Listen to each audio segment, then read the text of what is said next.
السلام عليكم شباب، شو اخباركم؟ شو مسوين؟ وياكم حمول تدزيرو، واليوم راجع لكم فيديو تفتيح باكجات. مثل ما تشوفون تشكيلة الاسبوع فيها وايد لاعبين خاطري اجربهم، مثل هيجون رابع فورم، حاتم بن عارفة ثاني فورم، عندنا جيجي بوفون، عندنا فابريغاس، وعندنا بوجبا.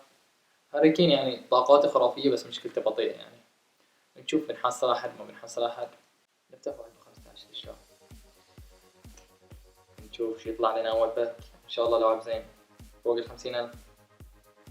تديان بيراتي اوه موت، لا بأس يعني مو باك اسطوري بس كنت اتمنى يطلع شيء احسن. بعد بنفتح باك ب15,000 نشوف الحظ. اعطوني بنعرفه، بس ابي بنعرفه. باك سكيب اوه طلع لنا واحد راس البطيخة ما ادري ايش سالفته، ولا لاعب غيره. هو مهاجم سرعة 62. شلون حطوك مهاجم؟ ثاني باكج مسك عيني. وين يطلع؟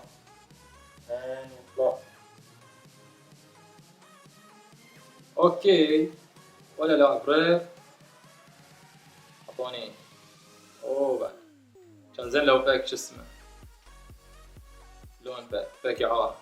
اوكي والباك يجيب شيء ما اتوقع، يمكن 2000 نبيعه بعدين وبيصير حق لعبة. اه اه اه اوكي شوف اخس حركة. طلع لك 2 كونتراكت رير وواحد مال اصابات رير. اوكي المهم اجويرو. ايش بيعطينا اجويرو؟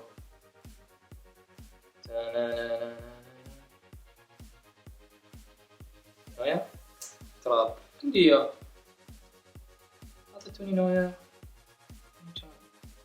هو ما عندي تراب ما لعبته.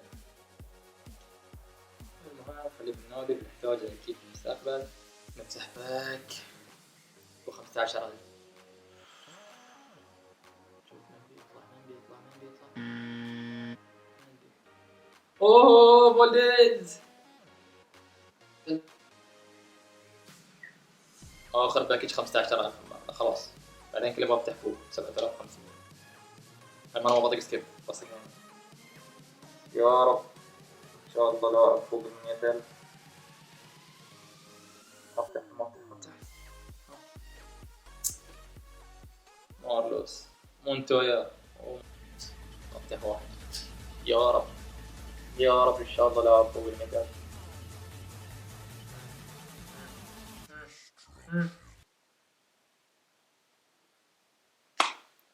طلع لي دومبيا. ولهني وصلنا لنهاية الحلقة. أتمنى أن الحلقة عجبتكم. مثل ما تشوفون الحظ صفر ولا لاعب فوق 10,000. المهم في جيف أواي على 30,000 كوينز. كل اللي عليكم تسوونه لايك كومنت. في الحلقة الجاية بعلن الفايز عشوائي، ونشوفكم فيديوهات ثانية. بيس.